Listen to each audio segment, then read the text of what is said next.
Hi guys, this is Eleonor from Revolution. I am here at Watches and Wonders with Arnaud Chastain, who is le directeur du studio de création d'horlogerie de Chanel. He's, in other words, the creative mind behind all of the jewelry and haute horlogerie timepieces of the house. And he's going to help us run through the entire showroom to see what's happening and what are the novelties.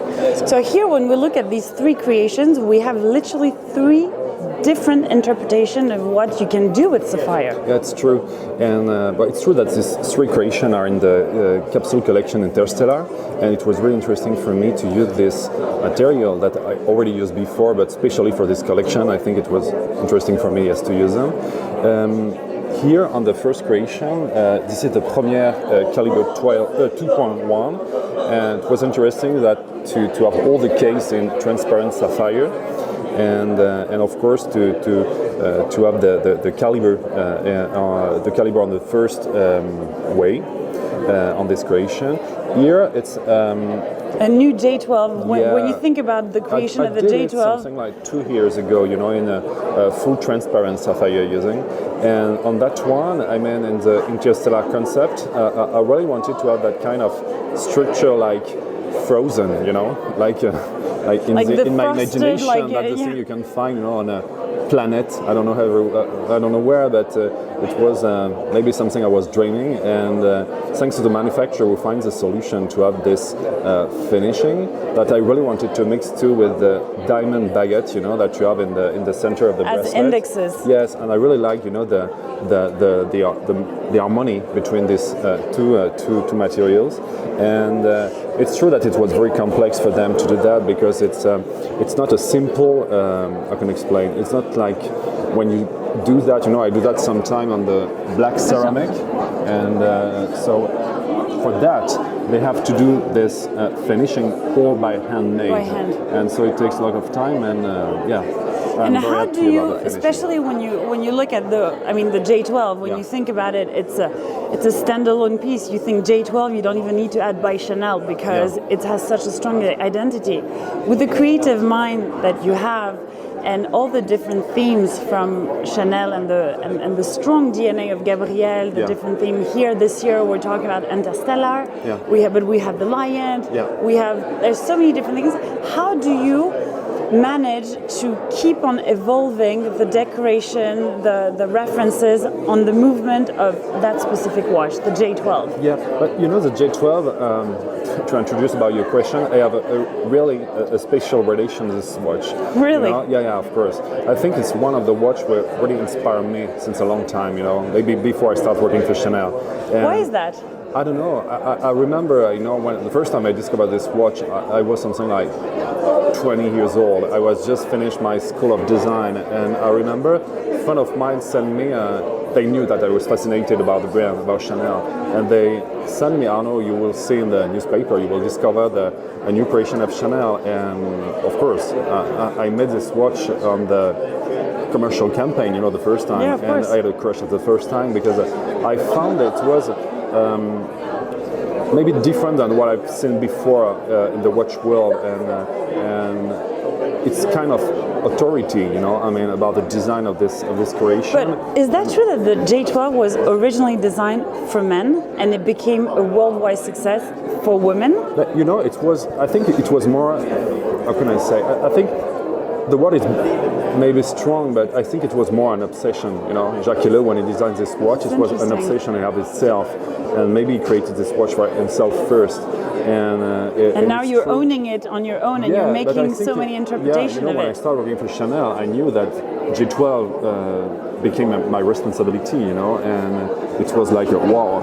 And you've been doing a great job at it. Yeah, no, you know, too, in 2019, when I decided to rework maybe a little bit the design of this watch, for me it was maybe one of the more complex exercises I had to do, and because I think it's more difficult, you know, to rework on the design like the J12 instead of starting from scratch. You know, by example, for me it's really more easy to design a watch like the Piquet Gris, we will see after, than to work on a design. You have to have a big respect, and it's true that my process of creation for the The J12 collection? Yeah, in 2019.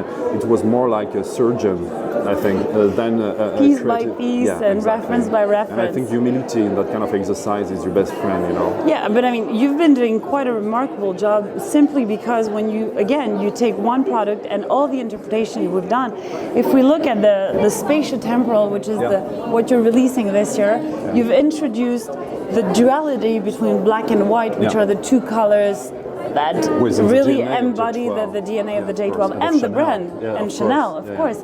How did you think of cutting things as if it was just like different parts stitched all together, but in some really harmonious way and aesthetic one? But for that too, of course, you know, between the creative dream and the reality, you know, sometimes you have a big gap. Yeah, a big gap. And for that too, thanks to the guy who was with me, I mean the manufacturer, you know, all the technician guy I work with, who I know for them that it's a real challenge, you know, to find the kind of solution, because of course, you know, Chanel always want the best quality for all its products, you know. It's nice to dream, it's nice to have ideas, you know, creative ideas. So you bring the creative ideas to the decoration and the improvements of the movements depending on the watch that you're designing? Yeah. Okay. Yeah. And it's true that, by example, when we spoke about the J12, you know, by example, with the relation of the J12, and I think this creation can be too an illustration of that. It's, you know, J12, I think she's 20 for more than 20 years old now, and I think it's interesting for me to play with the J12, maybe like a muse. And so you have infinite possibilities of things, and I think J12 and you have to is keep really the a source of inspiration with never stops for me. So it's your baby. Yeah, so tell us about the baby right here, which is, I mean, the cybernetic. I mean, if you think about Interstellar this year, 2023, all your creations are as if we're pushed 50 years from today of what the J12 can be. Yeah.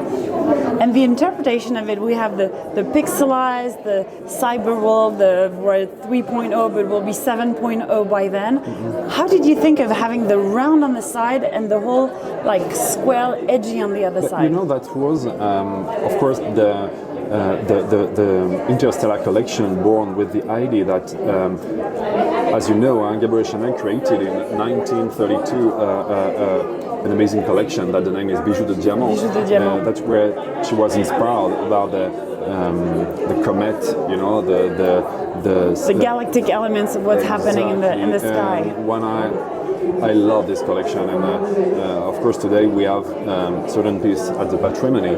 And when I saw this collection, I said, okay, I really want to, of course, to extract this story, but maybe if this collection was created in 1932, I want to go in the future, maybe in 1932, you know, and that's why on the collection sometimes you can find maybe on the other piece creation where you have the stars with a. We have it, and on this I wanted Première. something more close from the science fiction, by example, of imaginary I can have about the movie or of science fiction, and I like this idea of cybernetic, you know, a world to a world. And here, plus, you have the matte finish and you have the brilliant finish, which is a new interpretation that last year in I think it was the number 5 box that you had all the different ways of putting Chanel and the logo and everything on the watch. Exactly. And it's true that I really liked about the finishing, by example, the mix between the matte ceramic and diamond. I found the combination is always very cool for the diamond, by example. You know? And where do you get that inspiration? Inspiration? But you know, it's always a question everybody wants to know. When you're a designer, all time people ask you, where's your inspiration? It's true, you can run by something and all of a sudden it creates your mind. You never know. I never decide when I wake up in the morning to say, okay, this morning I will be inspired. No, of course, that never works. No. I think it's, you know, when you're creator, you're like a sponge. I think you sponge the world all around you, and you use the outside elements to make something off of it. And of course, after that, it's true that the brand of Chanel is very inspiring. You know, so that's true. After 10 years, I hope I will have enough time to do all the things that. And Chanel keeping the DNA with the black and white. It's not like you can go on a full rainbow. You've introduced the rubies with a couple of red here and there, but it's quite fascinating. And can you now explain to me the whole idea of this big clock, which is one of the masterpieces of the show. Yeah, this is another kind of exercise I like to do, and it's true that this year in this collection I really wanted to do that kind of object and that kind of clock.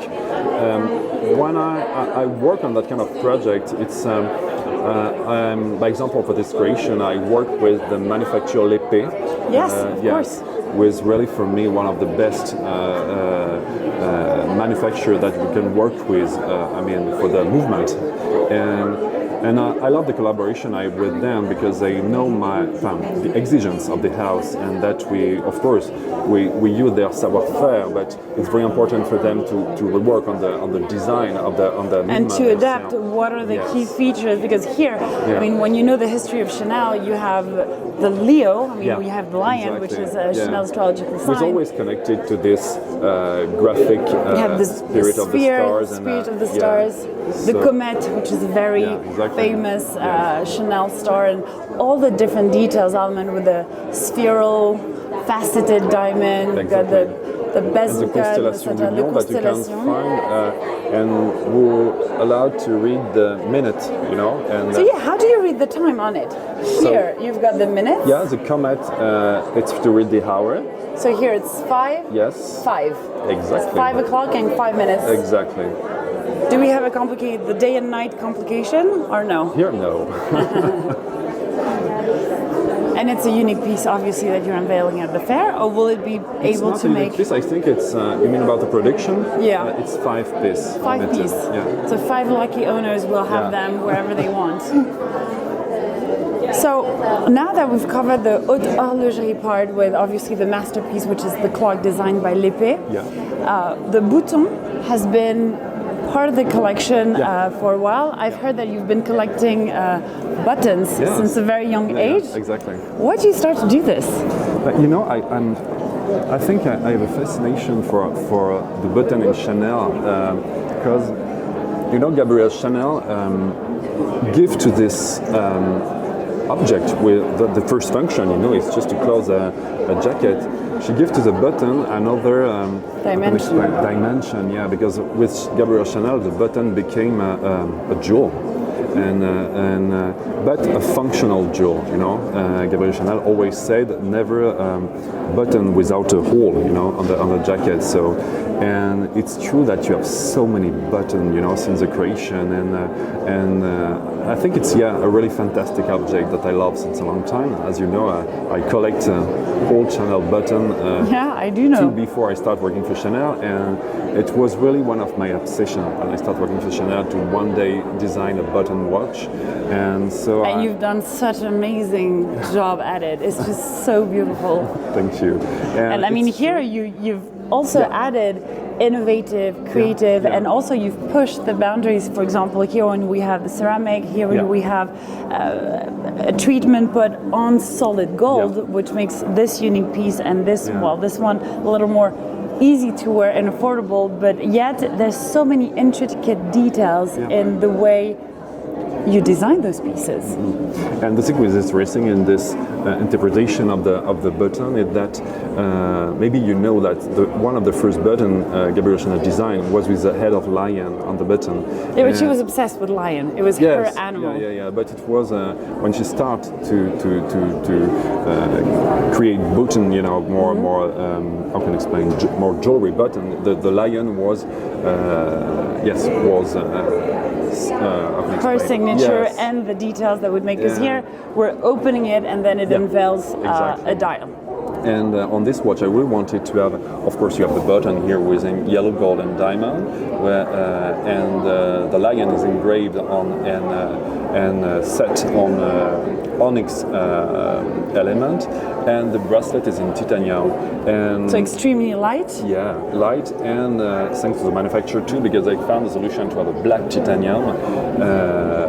It almost looked like a lacquered. No, visually, the rendering is quite amazing.